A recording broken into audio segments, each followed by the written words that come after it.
Good morning, good afternoon, or good evening, everybody. Welcome back to my YouTube and to episode 10 of the N-scale railroad build in my new workshop. If you're watching last time, you'll have seen me complete most of the backdrop down the lower level peninsula. This week I'm going to get started on the upper peninsula, which will eventually take the single track main line all the way to the top deck. So without further ado, let's just head out to the workshop and get busy. Well, I started out this morning with the primary task of getting the first lap of the upper helix in, but it's now afternoon and I haven't even started that yet. I just realized there were so many more things I needed to do first. I did get the bottom lap cut. Here it is. I cut it all out of one piece of plywood because the radius being only 21 inches, it would actually fit. It makes it a lot easier if I can do the base out of one piece.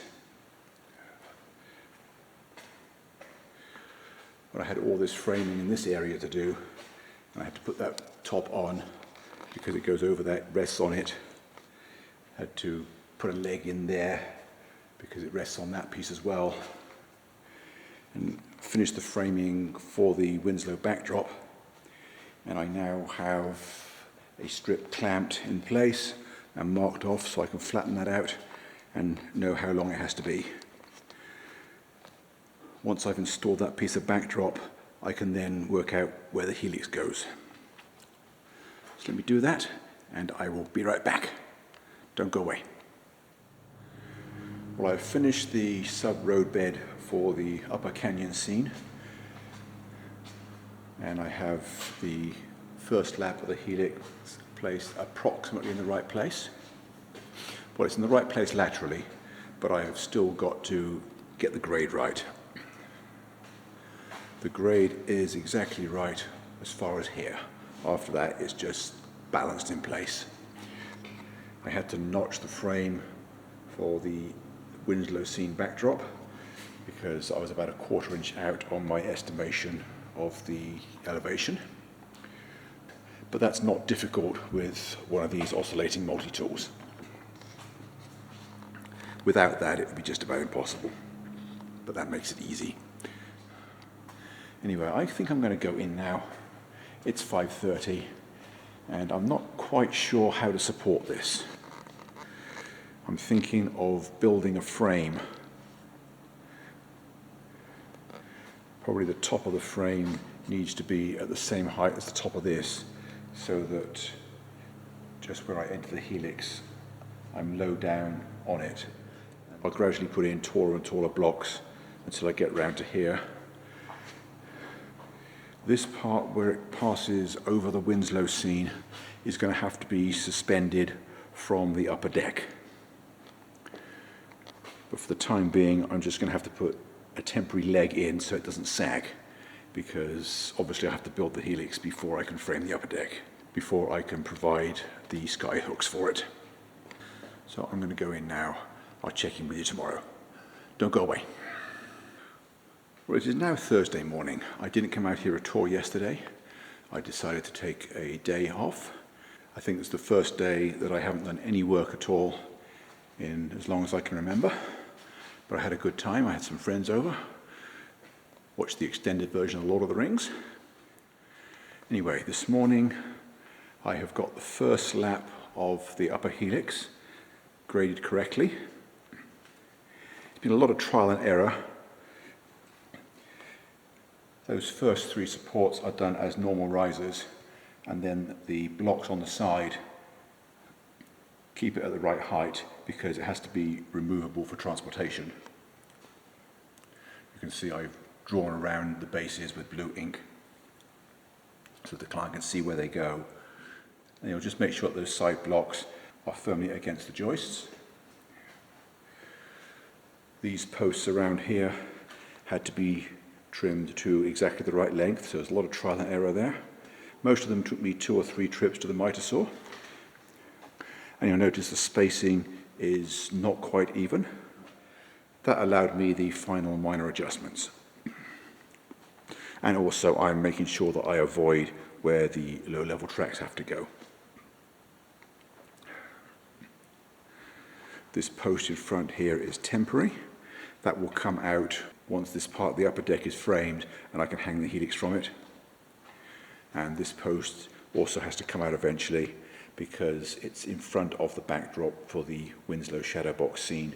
So the sub roadbed here will just be cantilevered from over the back of the backdrop.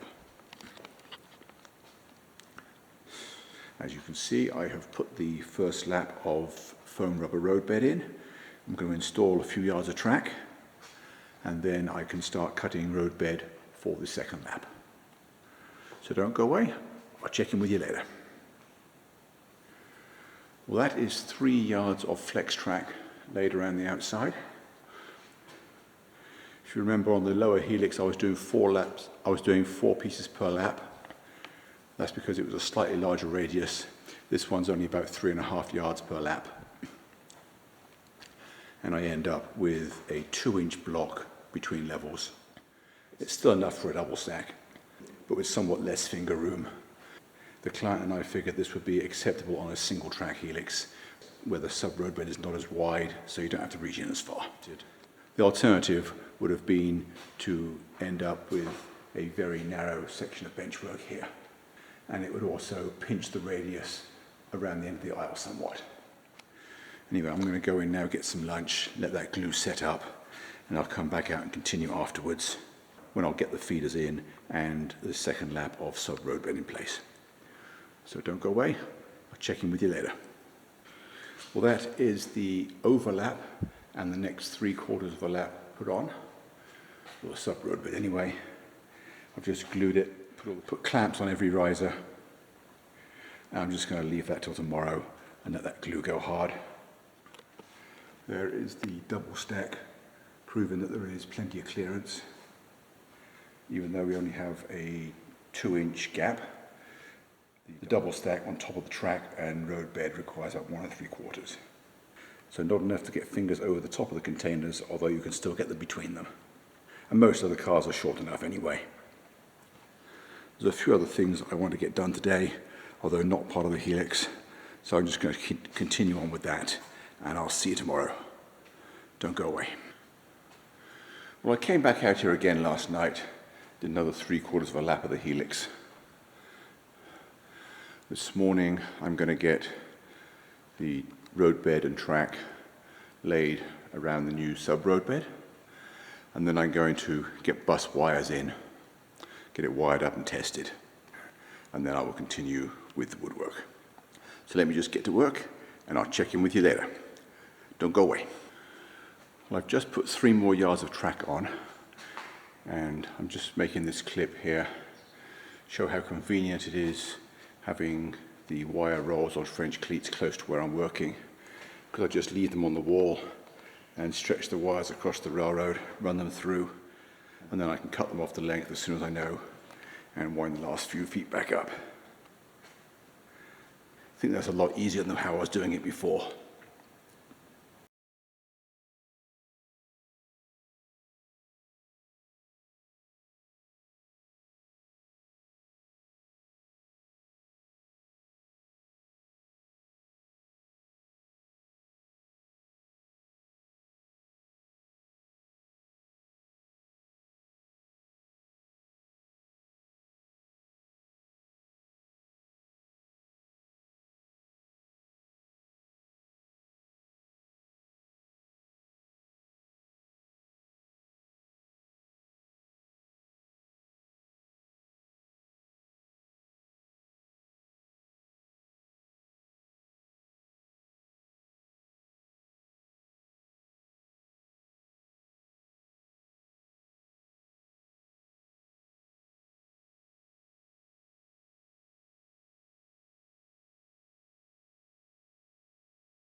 Well, that's all for this time.